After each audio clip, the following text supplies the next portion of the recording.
嗨，大家好，我是坦平叔，带来一真正的中国。今天是2024年11月17号，这一期咱们继续聊聊俄罗斯入侵乌克兰，看一看乌克兰战场上也有什么变化。今天是俄罗斯侵略乌克兰的第999天，也是乌克兰进入库尔斯克的第105天。众所周知的原因这个根据美西方媒体报道，地堡老人要在1月20号，也就是特朗普上任美国总统之后24小时之内想要停火在这个之前地堡老人需要把乌军赶出库尔斯克，否则他没有办法停火。所以在这个时间压力之下，所以在库尔斯克这俄军就发动了一轮又一轮的这种人肉攻击乌军展现出不屈的抵抗意志。北约军事观察员最新情报称乌军在库尔斯克战场上部署有了显著增加，他们已向该地区增派了6个作战旅，使得在库尔斯克的乌军作战旅总数达到了15个。这些部队装备精良，士气高昂，他们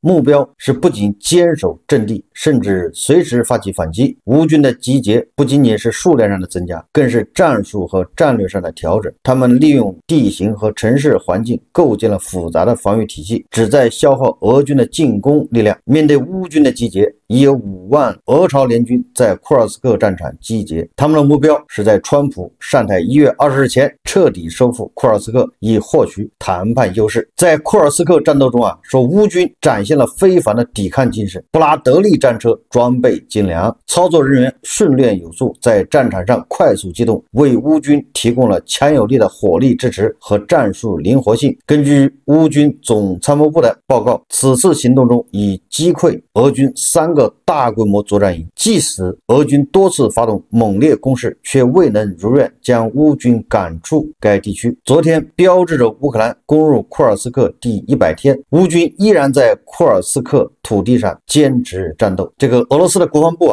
自己还宣布了一个消息，就是他们的一个团在小洛克尼亚掉入了乌军布置好的陷阱，也就是被乌军引诱进了包围圈。就是昨天咱们节目也介绍了，在一个狭长的地形中间，这个中部是低矮的沼泽地区，两边都被乌军布设了反坦克地雷。俄军不知时机就乌军故意撤退，那俄军就跟乘胜追击结果一下就进入了陷阱，被乌军切断退路。根据俄罗斯方面的说法，目前俄军为了解救被围困的这支部队他们已经发起了5次机械化进攻，军备击退。根据乌克兰方面说法，这次被围困的有3个突击营的俄军士兵，目前这些俄军士兵就靠无人机去这个投放这个后勤补给。随着1月20号的这个日子逐渐临近，随着双方武器装备和兵员大量涌，随着战斗的升级目前库尔斯克战场已经成为修罗场到处落着俄军的士兵尸体。因为俄军面对乌军毫无办法，只好使用人海战术进行人肉冲锋为了躲避被布设的反坦克地雷，所以这个俄军他们装甲车队就是沿着一个路径反复冲锋然后他们就反复遭到乌军的无人机和精确炮火的打击在128山地旅和第15炮兵侦察旅黑森林的合作下，乌军的海马斯成功打击了位于扎波罗热定居点附近的俄军集结点，数辆补给车被摧毁，俄军尝试撤离尸体，但疏散小组再次遭到海马斯集束弹药的打击。不仅在库尔斯克，在乌东扎波罗热都有这个激烈的战斗爆发当地时间11月17日，乌克兰能源部通报称全乌境内发电和输电设施正遭到俄罗斯武装力量大规模打击，目前已启动紧急停电措施。乌克兰媒体报道称俄军向乌境内发射了多枚匕首高超音速导弹。乌克兰外交部长西比加表示，当天导弹和无人机袭击是俄罗斯对乌克兰发动规模最大的袭击之一。俄罗斯对基辅空袭持续了5个小时，俄罗斯使用图95战机3台巡航导弹攻击基辅，总共发射了约120枚导弹和90架无人机。乌防空部队摧毁空中目标140多个。这个基辅邮报援引波兰武装部队作战司令经通报称由于俄罗斯对乌克兰发动导弹袭击，波兰已经启动所有可用的飞机和防空系统予以应对，也就是波兰的战斗机紧急起飞。这个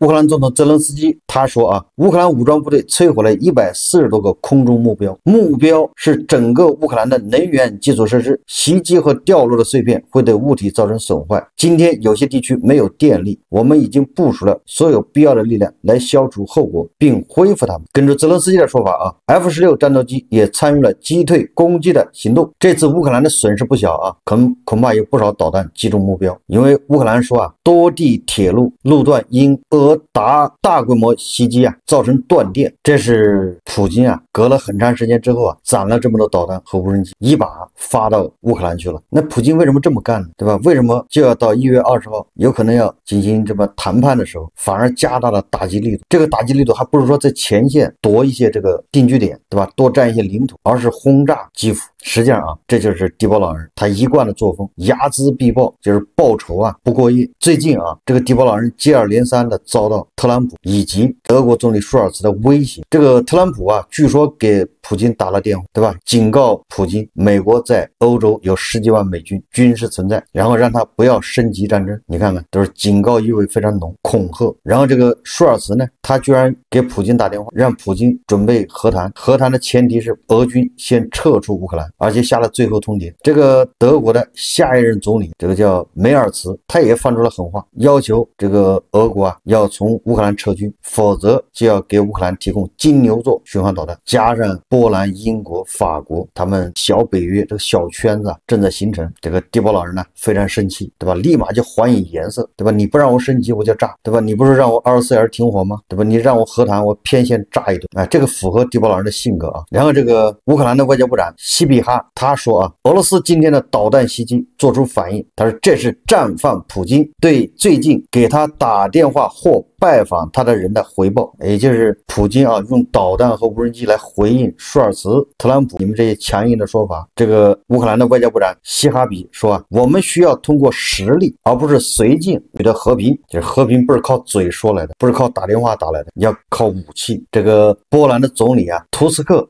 他也说啊，电话无法阻止普京，也就是说德国总理啊，还有这个特朗普啊，你们打电话没有用，你打电话给普京，普京根本就不听你的。他说昨晚的袭击是这场战争中规模最大的袭击之一，它证明电话外交无法取代整个西方对乌克兰真正的支持。未来几周不仅对战争本身具有决定性意义，而且对我们的未来也具有决定性意义。也就是说啊，不要再嘴炮了，对吧？赶紧给乌克兰送武器，让乌克兰在库尔茨克扛住。但是这个德国总理舒尔茨呢，他说啊，他在巴西举行 G20 峰会前夕啊，向记者透露，他说希望与俄罗斯总统普京再次通话。通话要干什么呢？无非再把他骂一顿。你打再多的电话，你不如给乌克兰多送点155毫米大炮。我们再看外交以及国际援助啊。根据这个路透社11月16号报道，在意大利总理梅洛尼的倡议下，7国集团16日发表一份联合声明，重申将继续通过经济制裁、出口管制等措施，让俄罗斯为俄乌冲突付出代价。声明还强调，只要乌克兰有需要， G7 会一直支持乌克兰。这个声明还称啊 ，G7 领导人重申我们对乌克兰的坚定支持，乌克兰需要多久就会支持多久，我们团结一致，为其争取主权、自由、独立、领土完整和重建的斗争提供帮助。我们也认识到俄罗斯的入侵对世界各地弱势群体的影响。实际上这个 G7 比较简单啊，他们把俄罗斯在他们国家的这个资金啊、资产冻结进行扣押，然后这个资产产生的收益拿这个来援助乌克兰。你比如说这个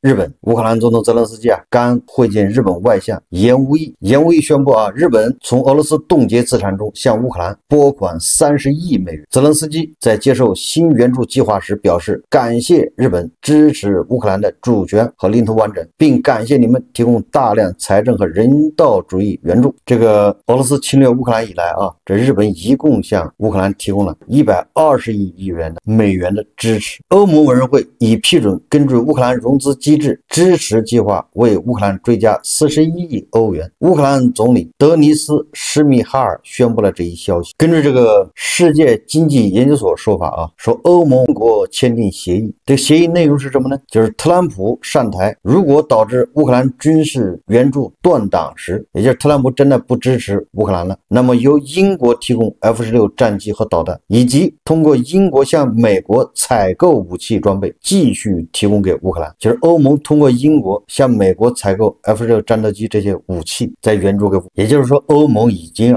就做出相应的动作和这个叫预案。他的预案就是欧盟出钱买武器，那特朗普不就是不愿意白给吗？就不愿意援助，觉得美国给了钱，欧洲的安全应该由欧洲人自己掏钱，自己负责。凭什么美国多掏钱？这个特朗普不想给钱，那就欧盟掏钱，然后通过英国去买，这特朗普就没有这个理由拒绝啊。说来说去就是钱的事啊。这个美国总统国家安全事务助理沙利文呐，他昨天啊，也就是17号对媒体说啊，美国总统拜登在秘鲁啊，利马与大国主席会晤期间，对朝鲜军方据称参与库尔斯克附近战事表示关切。拜登总统重申了他对朝鲜在俄罗斯西部部署大量军队参与对乌克兰战争这一事实的严重关切。这大国怎么回应的？没看到，这个非常重要，也比较让人关注啊。恐怕过几天啊就有消息传出来。但是啊，有一点啊，我就特别奇怪，特别纳闷，就是到现在为止啊，我们一直说的啊，就是朝鲜军队好像各方都说他在库尔斯克，甚至说他已经跟乌军在交火，乌军大炮啊把他军营给轰了，也是把他们那个什么大炮给轰了一大堆的啊。但是到现在为止，居然没有抓到一个朝鲜士兵，一个俘虏的。就然后呢，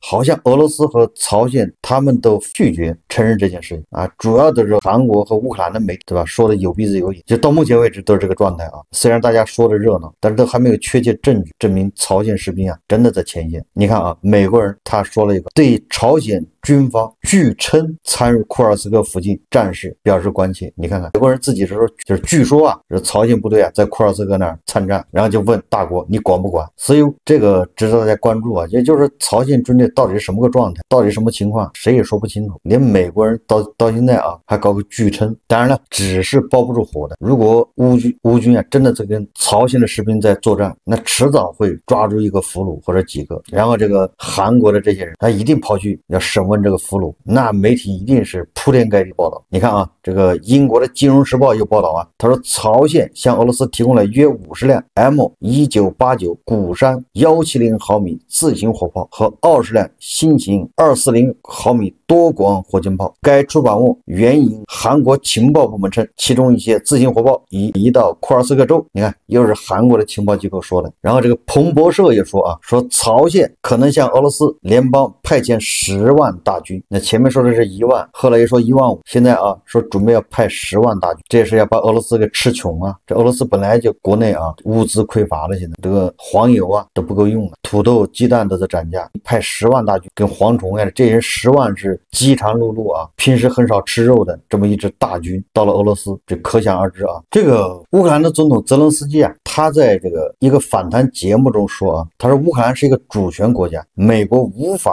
逼迫乌克兰坐下来和俄罗斯谈判。我觉得这个乌克兰总统泽连斯基说的是对的，乌克兰有权自己决定自己的命运，美国能做的就是切断援助，无非就是不给钱不给援助，对吧？你还能强迫乌克兰去谈判吗？现在有欧盟，对吧？和英国援助，对吧？只要欧洲援助啊，乌克兰就能坚持下去。但是啊，这个马斯克啊在推特上发表一个评论，就关于自己说啊，美国无法逼迫乌克兰坐下来和俄罗斯谈判。这个马斯克说啊，泽连斯基的幽默令人震惊。我觉得这马斯克啊有点得意忘形，这个话从哪方面说都不合适。为什么？从一个美国人角度啊，这个美国援助乌克兰那是天经地义。你为什么呢？因为什么布达佩斯安全保障备忘录那是美国签的，那美国是答应要保护乌克兰的，当然英国也签了，法国也签了，俄罗斯自己都签了，对吧？天天宣扬这个什么契约精神的，你现在不讲契约精神，这个对美国真的好吗？这个能让美国再次强大吗？这是第一个。第二个，对于这个道义上来讲啊，就是正义。人乌克兰是反抗俄罗斯侵略，乌克兰有自己的权利，对吧？是坚持打下去还是和谈，对吧？美国没有权利逼乌克兰不换和平，这个没错。所以马斯克这种说法啊，我觉得既伤害美国的这个利益，美国的这个道义，又缺乏这个叫正义。说不客气点就是自大。说到自大啊，这个伊朗啊，他居然向美国索赔1万亿。塔斯社11月17日报道，伊朗伊斯兰革命卫队负责法律事务的副总司令阿里沙姆哈尼将军说啊，美国应就对德黑兰实施的制裁向伊朗赔偿1万亿美元损失，以弥补他们阻碍伊朗发展造成的损失。真叫什么叫臭味相投啊！你说这个俄罗斯和伊朗果然是保一队啊！这个俄罗斯前脚啊刚罚完谷歌，对吧？35个里，反正多少钱都搞不清了，后面是35个里。这后脚啊，伊朗就要罚美国1万亿美元。你说这么轮番上去罚美国，美国他不要破产吗？罚都罚死了，你说这是什么操作啊？感觉是穷疯了。要说穷疯了啊，这俄罗斯也差不多，确实穷疯了。说最近几个月至少有3家俄罗斯大型炼油厂，叫图阿普谢、伊尔斯基和新沙赫金斯克这3个大型的炼油厂因严重亏损而不得不停止加工或减产。根据路透社报道在俄罗斯石油市场陷入困境之际，出口限制和高借贷成本导致产量下降，就是生产越多赔的越多，这企业就不干。首先一个由于欧盟和美国的限价，俄罗斯的这个原油卖出不能超过60美元，对吧？还得低这是第一个。第二个，俄罗斯国内这个银行利息已经飙升到28%，就是贷款利息那存款是21%，贷款是28%。那你说这些企业多多少少都要贷款，要流动资金周转。那你说28%的利息，对吧？那就是炼油的他也赔不起再加上出口价格又低，所以他们只能降低产量，因为生产的越多赔的越多。这些工厂的停产或减产凸显了俄罗斯炼油行业的困境。该行业一直受到乌克兰无人机的袭击，西方对俄罗斯的制裁就迫使炼油厂以折扣价出售燃料，以及高利率，就是俄罗斯央行上个月将基准利率上调200个基点至21%的困扰。所以你说这些企业它能不破产？它坚持不下去这个乌克兰人拿无人机炸它的那个蒸馏罐，它蒸馏罐里面的很多设备蒸馏器都要从法国还德国进口，那玩意儿也都买。银行贷款的利息28%，你说吧，他怎么玩？而这个炼油，对吧？向外出口这个燃料，出口这石化燃料是俄罗斯这个外汇收入的主要来源。你说把这个现在受刺激、受损失俄罗斯可不越打越穷吗？对吧？这个欧盟还在加大对俄罗斯的制裁，这不第15次制裁又要来了，勒在俄罗斯人脖子上的绳子是越来越紧。大家可以看视频根据俄罗斯统计局公布的最新数据，今年1月1号至10月28号期间，黄油平均价格已经上涨了 25.7%。路透社报道称，在莫斯科地区，部分黄油产品今年以来的涨价幅度甚至达到了 34%。由于黄油价格飞涨，超市黄油失窃事件大幅增加，部分超市不得不把黄油锁起来。Да, подорожало сливочное масло. Да, процентов на 30, наверное. Я редко его покупаю, поэтому так убежденно, твердо не очень могу сказать. Подорожало. 业内人士指出，近期黄油价格上涨主要是受到生产成本上涨叠加需求量上升影响。俄罗斯政府部门日前表示，将监控黄油价格，同时加大进口力度。数据显示，俄罗斯近期持续面临通胀压力，9月通胀率达 9.8%。为遏制通胀，俄罗斯央行10月25号宣布，将基准利率上调200个基点至 21%， 这也是俄央行今年第3次上调基准利率。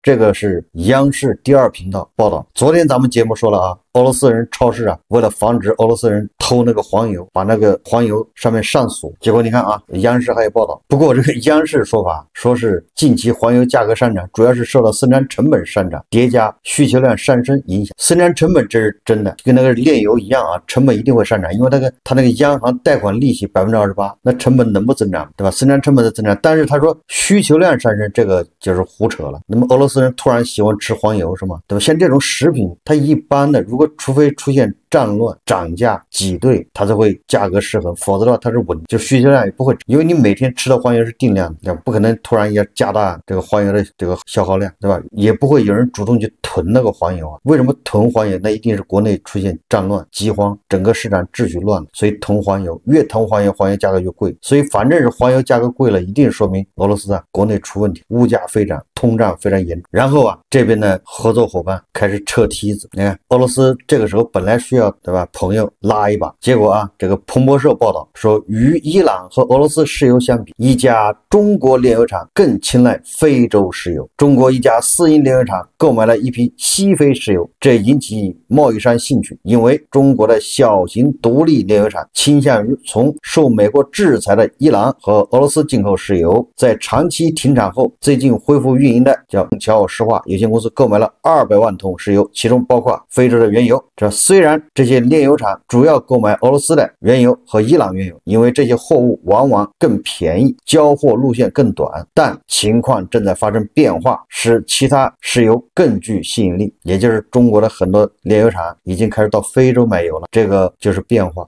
这就是风向，对吧？加上大国的金融机构开始拒绝这种收款，人民币的收款，所以说这个俄罗斯它的国内日子是一天比一天难。好，这期节目我们就聊到这里，感谢大家。如果喜欢欢我的节目，欢迎订阅转发，也可以在下方留言评论，谢谢大家。